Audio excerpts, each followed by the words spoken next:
Continuando agora o desenvolvimento das equações de conservação de energia nos diferentes sistemas de coordenadas, temos agora o sistema em coordenadas esféricas.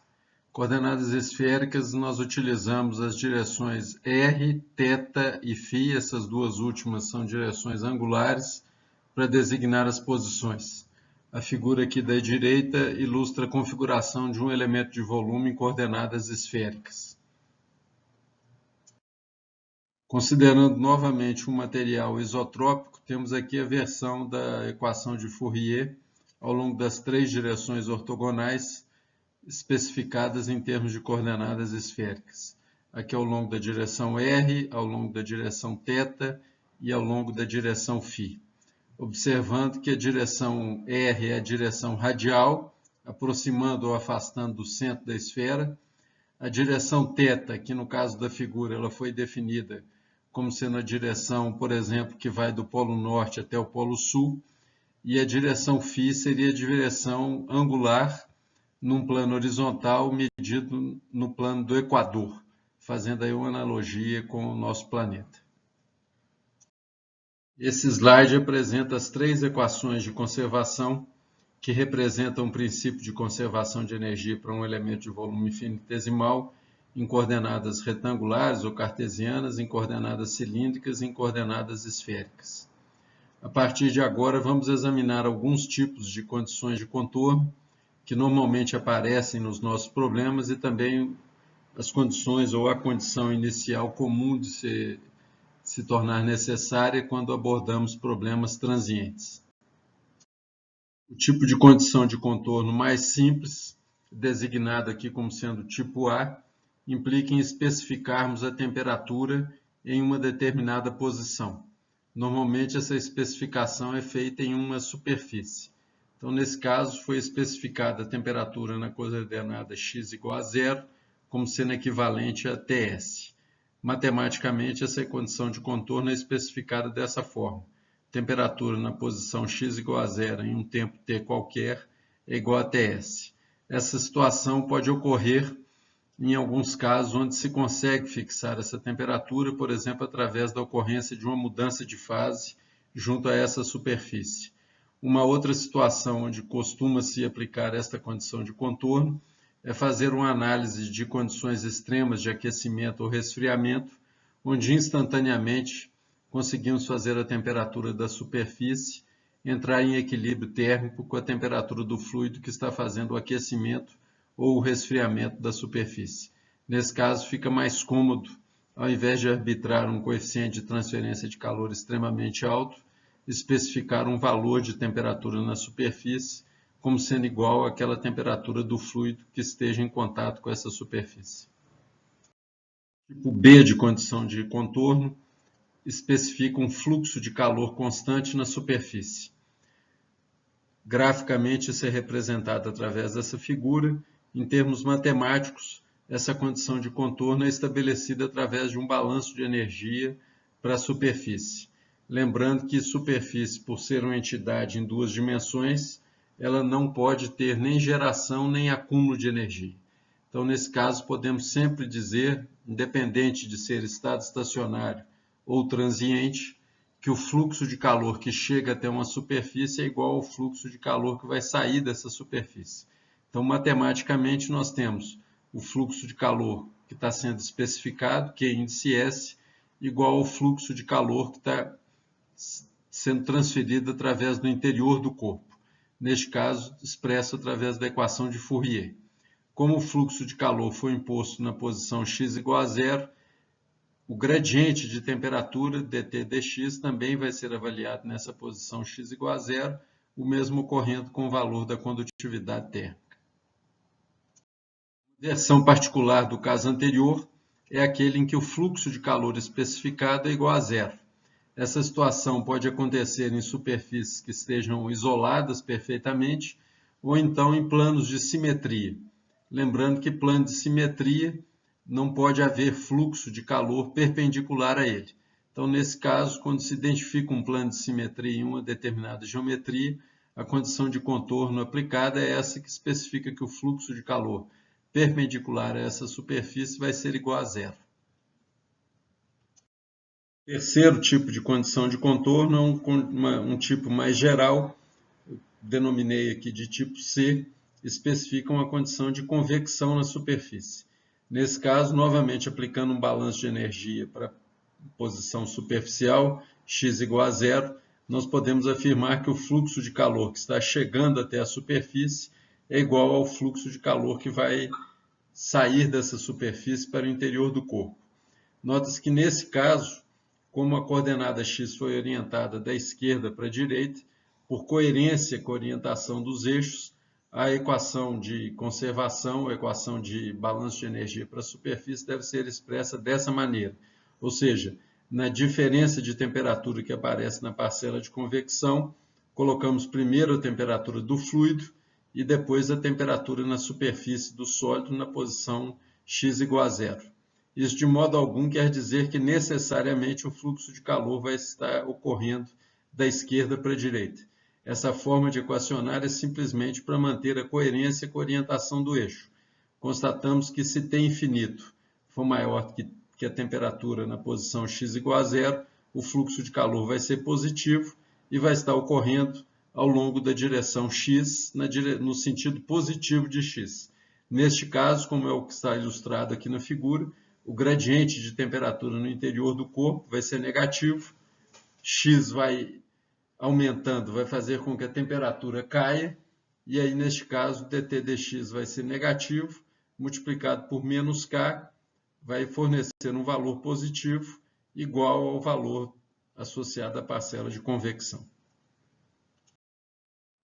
Esse slide ilustra um tipo de condição inicial. Neste caso, é especificada uma temperatura uniforme ao longo de todo o interior do corpo. Matematicamente, dizemos que a temperatura em qualquer posição x no instante de tempo t igual a zero é igual a TI. Graficamente, a representação seria de uma temperatura TI ao longo de toda a seção transversal do corpo. É óbvio que isso trata-se de um exemplo de condição inicial. Podemos ter situações onde a condição de temperatura vai ser um valor ou uma expressão matemática em função da coordenada de posição x. A seguir serão resolvidos alguns exemplos de aplicação das equações de conservação que nós derivamos anteriormente, bem como de utilização das condições de contorno, com o objetivo de fixar os conceitos que foram desenvolvidos até agora neste capítulo 2. Neste exemplo, então, é fornecida a distribuição de temperatura em regime estacionário no interior de uma parede unidimensional de um material cuja condutividade térmica é equivalente a 50 watts por metro por Kelvin e a espessura do material é de 50 milímetros. A equação que descreve o perfil de temperatura é a de temperatura expressa em centígrados igual a uma constante A mais uma constante b multiplicado pela coordenada x elevado ao quadrado. Os valores de A e de B são 200 centígrados e menos 2.000 centígrados por metro quadrado, respectivamente. Nessa expressão, o valor de x está expresso em metros. A primeira solicitação que é feita é de determinar a taxa de geração de calor, que é ponto, na parede. E, posteriormente, é solicitado que sejam determinados os fluxos de calor nas duas faces da parede, ou seja, nas coordenadas x igual a zero e em x igual a 50 milímetros, e demonstrar como esses fluxos estão relacionados com a taxa de geração de calor. Esse slide apresenta um sumário das condições que foram especificadas, ou seja, transferência de calor em estado estacionário e unidimensional, condutividade térmica constante, um perfil quadrático de temperatura com os valores das constantes A e B fornecidos, mesma coisa acontecendo com o valor da condutividade térmica. As maneiras de resolver o problema consiste em aplicar a equação geral de conservação, expressa em termos de coordenadas cartesianas, já considerando apenas a transferência de calor na direção x e o termo de geração de calor. Nesse caso, foram eliminados os termos de condução nas direções y e z e também o termo de acúmulo, uma vez que o problema especificou que estávamos trabalhando em condições de regime estacionário. Então, neste caso, com um valor de condutividade térmica constante, A equação de conservação pode ser escrita desta forma que está representada aqui embaixo, e utilizando a expressão para o perfil de temperatura, que diz que a temperatura é equivalente a A mais B, que multiplica x elevado ao quadrado, podemos derivar duas vezes esse perfil e expressar o valor de d2t dx2 como sendo igual a 2b. Logicamente, conhecemos o valor de k e de b, e aí, através da aplicação dessa equação, pode ser determinado o valor de Q ponto. Substituindo os valores fornecidos, obtemos uma taxa de geração de energia por unidade de volume igual a 200 kW por metro cúbico. Os fluxos de calor nas duas superfícies podem ser determinados através da aplicação da equação de Fourier, que especifica que o fluxo em x é dado pelo produto de menos k dt dx. Derivando o perfil de temperatura que foi fornecido, obtemos que dt dx é expresso por 2, que multiplica a constante b, vezes a coordenada x. Em x igual a zero, constata-se imediatamente que o fluxo de calor vai ser nulo. Em x igual a 50 milímetros, o que corresponde a 0,05 metros, Qx vai ser igual a 10 kW por metro quadrado. Formulada, ou a parte B da segunda questão, solicita que seja estabelecida uma relação entre os fluxos de calor e o termo de geração. Isso pode ser estabelecido através de um balanço global de energia, onde dizemos que o fluxo de calor entrando na superfície, menos o fluxo de calor que sai em x igual a L, nesse caso x igual a 0,05, mais a taxa de geração, vai ser igual a zero. Então, utilizando os valores de taxas que foram determinadas anteriormente, observamos que o valor da área da seção transversal é constante ao longo de x, o que permite que eliminemos o valor de A em todas as três parcelas, e aí o relacionamento entre os fluxos e a geração de calor é estabelecido através dessa equação. Fluxo em x igual a zero menos fluxo em x igual a L, mais o termo de geração volumétrica multiplicado pela espessura da parede, isso tem que ser igual a zero. Substituindo os valores obtidos anteriormente, taxa de entrada em x igual a zero, taxa de saída em x igual a L.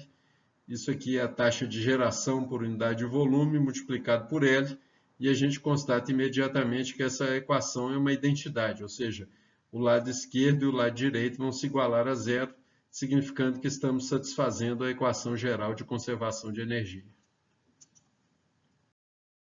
Esse segundo exemplo foi extraído do livro do Encropera. É um exemplo bastante interessante porque ilustra um dispositivo que pode ser utilizado para a estimativa de condutividade térmica de um determinado material.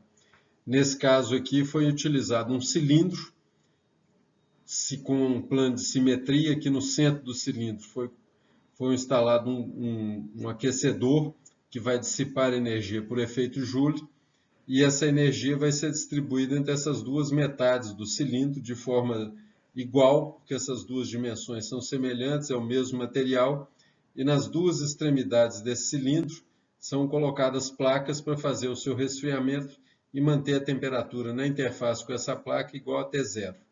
Foram inseridos 2 pares de termopares em cada uma das metades das peças, e a diferença de temperatura medida por esses termopares foi fornecida. Então, aqui nessa parte inicial do exemplo, são fornecidas as dimensões do cilindro. Ele tem um diâmetro de 30 milímetros e tem 60 milímetros de comprimento. O valor da temperatura T0 é igual a 77 centígrados, e os termopares foram instalados, eles estão distanciados de 15 milímetros. No caso em que foram realizadas as medições, foi empregada uma amostra de aço inoxidável AESI 316, e a corrente elétrica que foi passada no aquecedor equivalente a 0,353 amperes, com uma tensão, uma diferença de potencial de 100 volts. Nesses casos, os termopares diferenciais indicaram uma diferença de temperatura equivalente a 20 centígrados.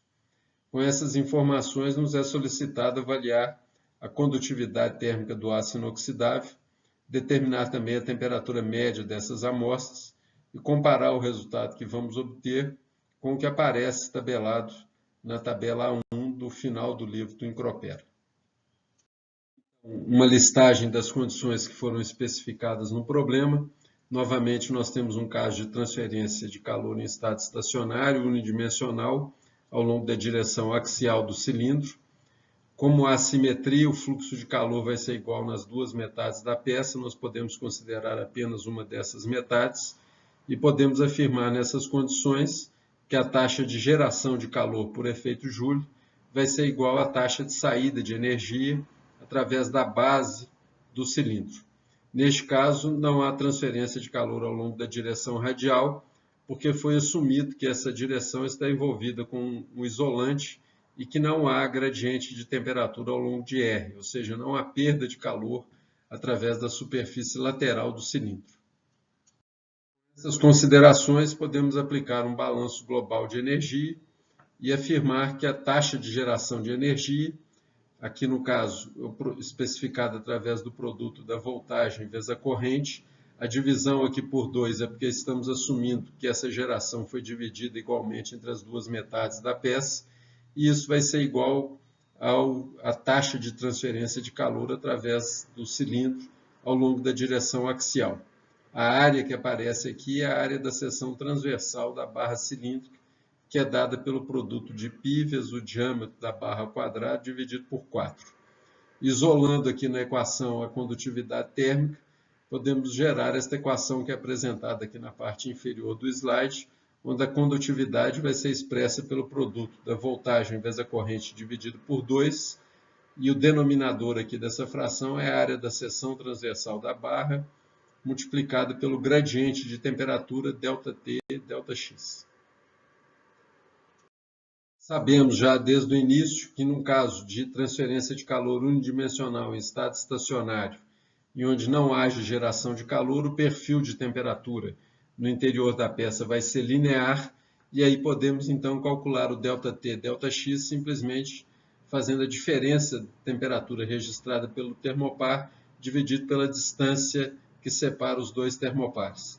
Então, utilizando a equação anterior, 100 corresponde à tensão que foi aplicada, aqui é a corrente dividido por 2, considerando apenas metade da peça. Aqui a área da seção transversal do cilindro, π vezes d ao quadrado sobre 4. O gradiente de temperatura expresso pela diferença de temperatura medida pelos termopares, 25 centígrados, e a distância que separa os dois termopares, equivalente a 15 milímetros. Com esses valores, a gente obtém um valor de condutividade térmica de aproximadamente 15 watts por metro por Kelvin. Como foi solicitada a temperatura média ao longo da barra, essa temperatura pode ser estimada considerando o gradiente de temperatura que foi determinado anteriormente. Esse gradiente equivale a 1667 Kelvin por metro, com uma variação de temperatura linear ao longo do comprimento do cilindro, que é de 60 milímetros ou 0,06 metros, nós teríamos uma variação de 100 Kelvin ou 100 centígrados. Neste caso, como a base está a 77, a outra extremidade da peça estaria a 177 centígrados, então o valor de temperatura média seria dado por essa relação.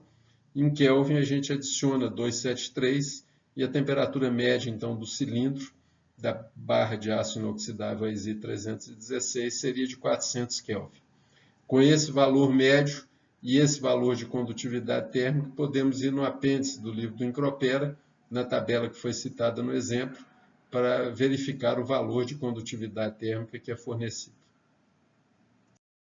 Na tabela, então, do livro do Incropera, vemos que para uma temperatura de média de 400 Kelvin, a condutividade fornecida é de 15,2 Watt/metro Kelvin, bastante semelhante à que foi obtida no exemplo.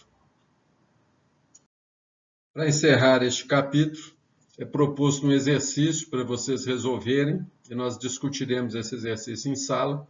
Neste caso, foi dado novamente uma distribuição de temperatura, na forma quadrática, temperatura em Celsius, a posição x em metros. Os valores das três constantes necessárias à determinação do perfil foram fornecidos, e foi especificado que essa parede tem uma condutividade térmica equivalente a 1 watt por metro por Kelvin. Com base nessas informações e considerando uma superfície de área unitária, foi solicitado que determinemos a taxa de transferência de calor para dentro e para fora da parede, bem como a taxa de variação de energia acumulada no interior da parede. Observe que, nesse caso, trata-se de um problema com condução em regime transiente. Finalmente, considerando que a superfície exposta ao fluido está a 100 centígrados, é solicitado que determinemos qual que é o valor do coeficiente de transferência de calor por convecção.